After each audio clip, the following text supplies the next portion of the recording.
Alright, so we're back with another gameplay commentary. This time we're playing the Thunder. Possibly my favourite battleship. Now I know I did do a commentary on this ship before, but this battle is just too good not to put up. And I kind of want to further touch on like how difficult or how people underestimate battleships as a class. I mean, this is a class that relies so much on positioning. And to add on to that, Royal Navy battleships are just completely dependent on positioning. They're so quick to burn down. They have that raised citadel. So it's kind of almost like amplified on these ships. So we start off taking a couple of pot shots at the curve first. Obviously he turns in so they don't hit. We're shooting AP. I mean HE. Obviously got to start a couple of fires at least, or that's the hope at least.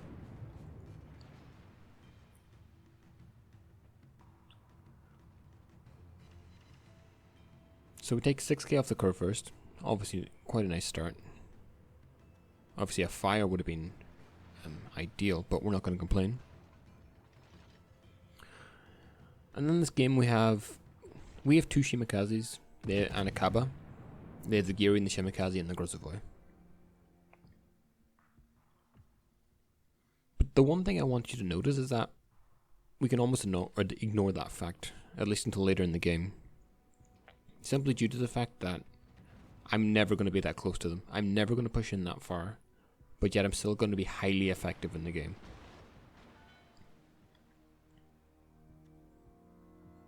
We start reversing because, well, the Shima's torps are ridiculously long range, so we're careful of that.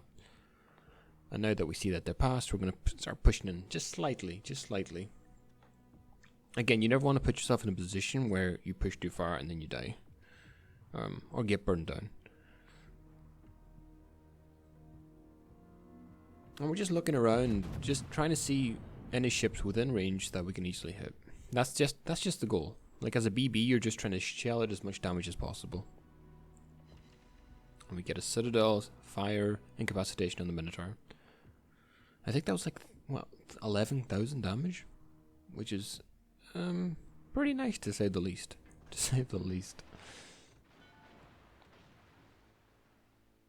And I know this might be in stark comparison to the last video where I managed to lose 31,000 HP in the space of like a minute.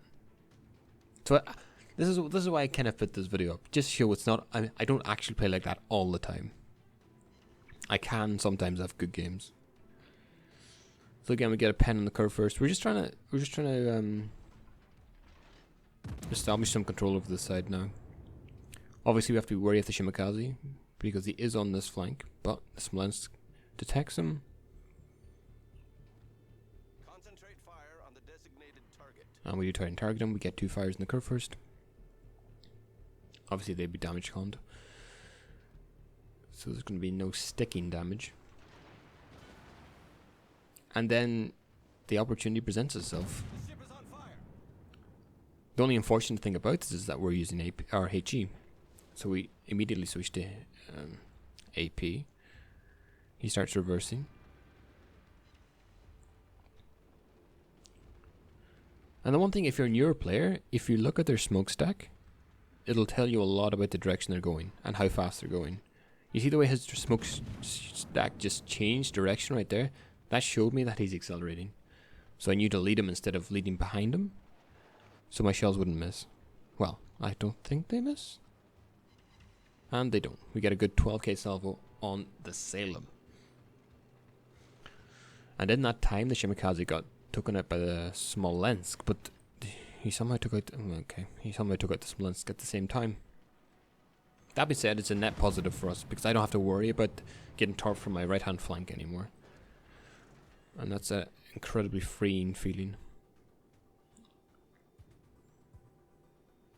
So now we're effectively chasing down the Montana on the curve first. But at the same time, we're creating a crossfire on the map. And all being said, it's not looking all that good. We've lost a lot of cruisers and 2 DDs. We're down in points. It's not looking too hot, to be honest. But this is where the thunder shines. And I'm pretty sure if I was on any other battleship, this game wouldn't have been carryable to an extent. I mean, like, right here, being able to fire HE and get a fire from, what was it, 18 kilometers? Just wouldn't have, well, it could happen on other ships, but the combination of the extremely good HE and the, I want to say basic AP, battleship AP, Concentrate fire on the designated and then when you combine that with the accuracy of these guns, it's a lethal combination, which I enjoy a hell of a lot.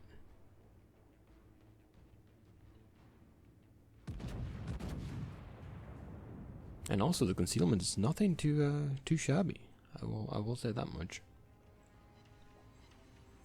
So we set another fire on the curve first. We're up at 66,000 K damage.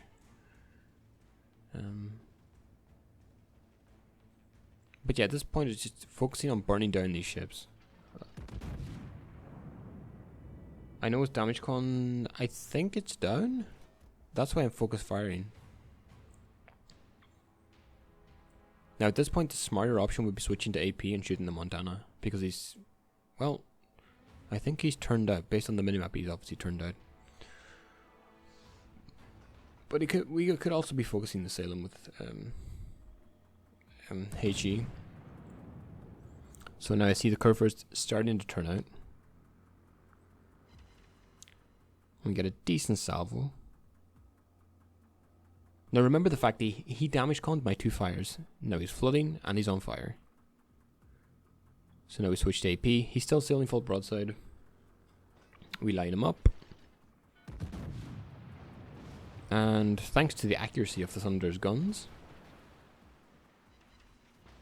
we take a 22k salvo. Beautiful. We don't get the kill credit, but I'm just happy to see him dead to an extent. It allows me to push in, get more map advantage, and start dealing with more of these ships.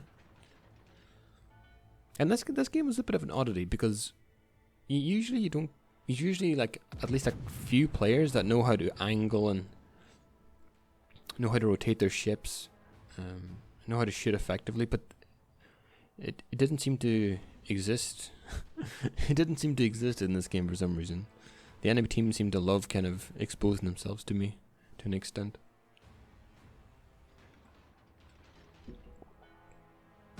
So again, now we switch back to HE. And one thing I want to point out is that I almost never try and waste a salvo. gun crews are on full alert. I never switch shell types just for the sake of it. So like, I fire the AP shell salvo and then I switch. It automatically switches to HE. So I never actually waste a salvo or waste time switching between salvos without firing one.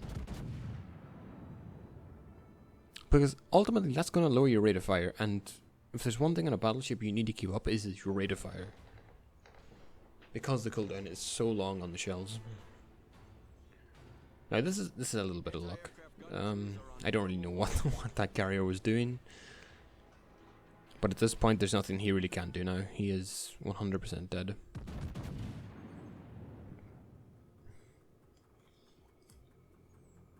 Look at the dispersion is just a thing to behold as we take another 15k off the Hakakuro.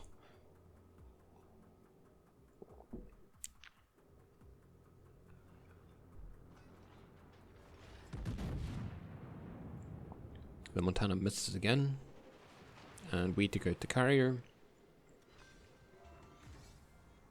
And now we're in the ascendancy. We have 2 caps. We're up 130 points. Now we're in control of the game.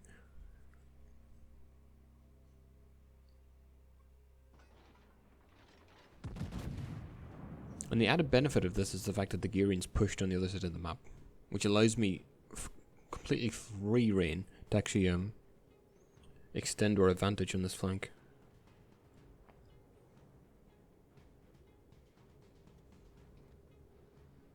And having a carrier for spotting is really underrated. You don't actually realize how much a carrier does until it's gone. And I'm actually really thankful that our Hakakuro stayed far enough away from the battle so that he didn't get exposed. And again, the Montana shows his flat broadside, basically. And he takes an AK salvo. Could have been worse, obviously, for him, but... yeah. Now, at this point, I'm pretty sure he's going to ground, so I wait. I hold back, waiting for him to stop abruptly. And fire. Because he's going slow enough, he needs to turn pretty tightly. So I know he's not going to be going that fast. So I try and get the shots off, and we take another 20k off the Montana.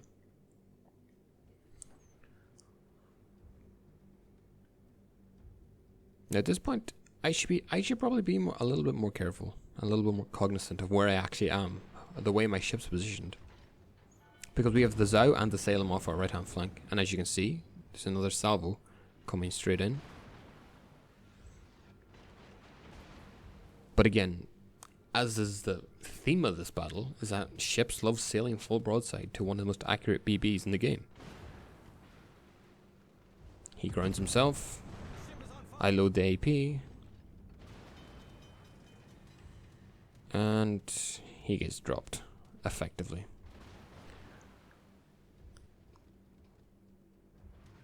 And we're up to 205k. Which is something I wasn't really expecting, to be honest. So at this point the game's effectively over. Again, we do have... Obviously we still have to be wary of the Yamato.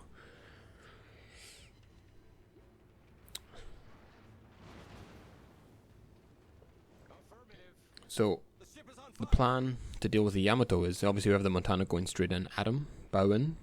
I'm going to wait until he fires his guns, either at me or at the Montana, and then I'm going to hardcore swing the ship around. Because the rudder shift's so good in the ship, I can swing the ship straight around. And yeah, then go bow in. It semi-works, but again, I was feeling a bit YOLO-y at the minute. At this point in the battle anyways, because I'd done 200k damage. The game was over. I was pretty happy. So he fires his shot. We get an AK salvo and a fire.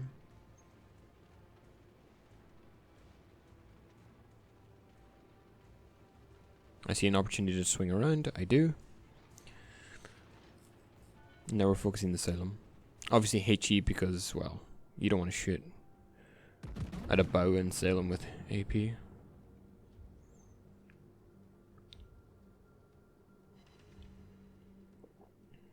We get the high caliber. We get 2 pens. And we're up to 222k damage.